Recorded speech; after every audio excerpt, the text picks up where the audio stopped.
Hello, my little mathematicians.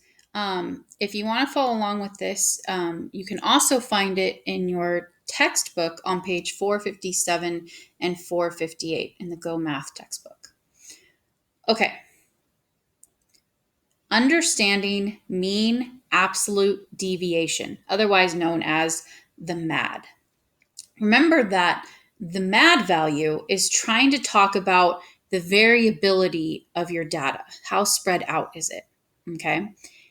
If you think you can figure this out, I strongly recommend that you pause the video at any point in time, try it yourself, and then unpause it and come back and see if you did it right.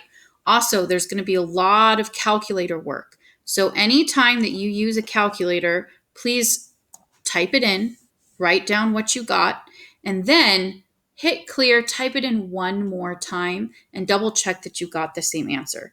It only takes a few seconds to type it in and double check it twice, but it'll save you so much headache because there is a lot of calculations in these. Okay, so to find the MAD or mean absolute deviation, the first thing you need to do is to calculate the mean of the data set.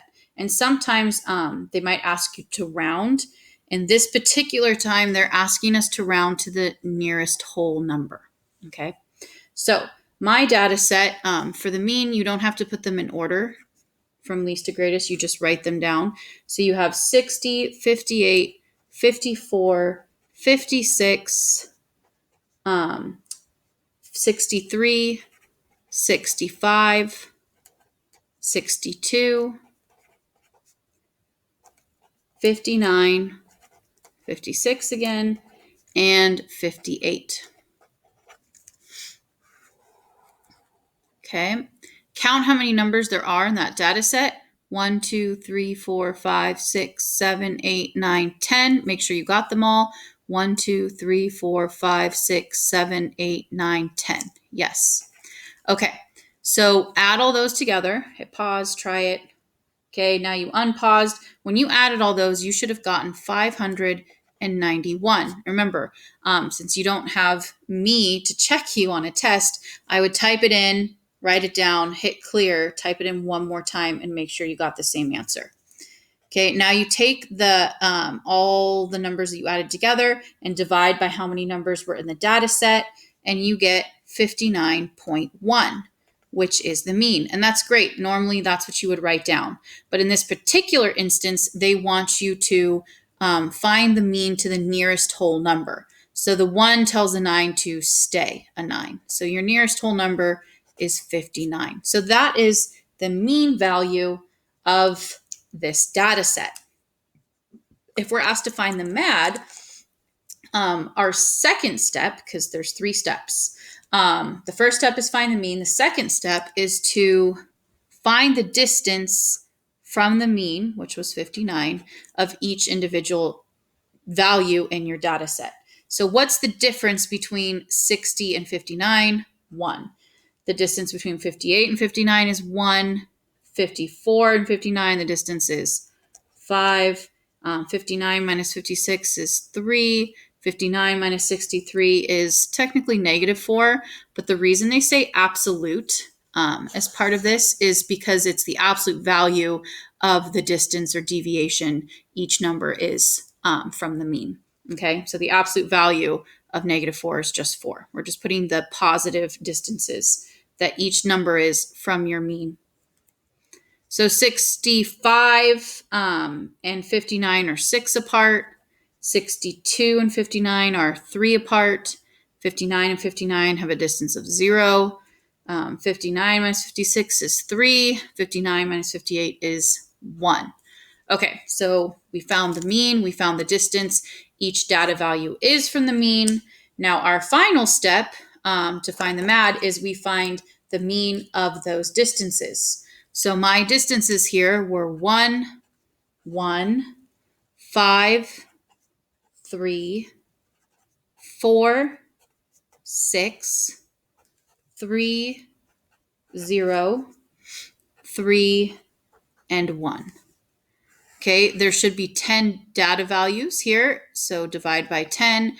I know that, like, why are you adding 0? It isn't important to type into your calculator, but it does count as one of the values. Okay, so there's still 10 numbers. Add all those together, you get 27 divided by the 10 numbers, and 27 divided by 10 is 2.7, which normally that would be my mean.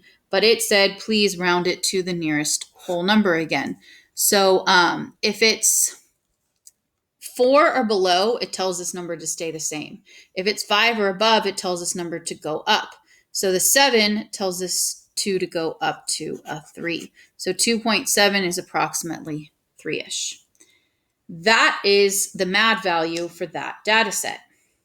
B is another data set that they want you to find the MAD of. Okay, so just like we did before, let's find the mean. So 46 plus 47 plus 56 plus 48 plus 46 plus 52 plus 57 plus 52 and plus 45.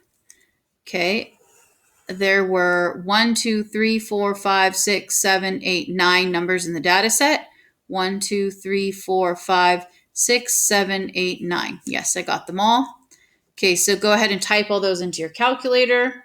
You add them together and you get 449 divided by how many numbers there were, and you get 49.8. Okay. They again wanted to the nearest whole number, so that 8 tells us 9 to go up 1. So 49, one more would be 50. Okay, so that data set has a MAD value of, or sorry, not a MAD value, a mean value of 50. Okay, let's do step 2 of 3 for that particular data set. And I want to find how far each of those data values are from the mean. And we said that the mean was 50. So 50 minus 46 is 4. 50 minus 47 is 3. 50 and 56 are 6 apart, 2 apart, and 4 apart, 2 apart, 7 apart, 2 apart, and 5 apart from each other. Okay, we found the distances each data value was from the mean.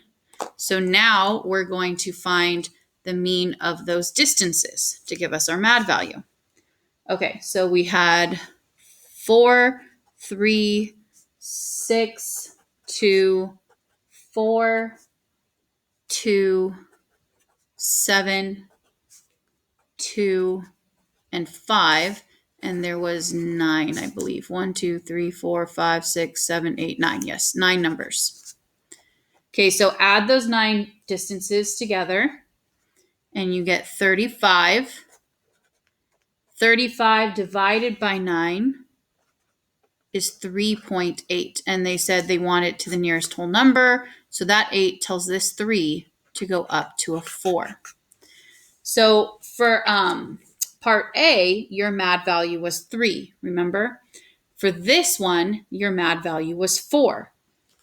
So the question it's asking is analyze the relationships.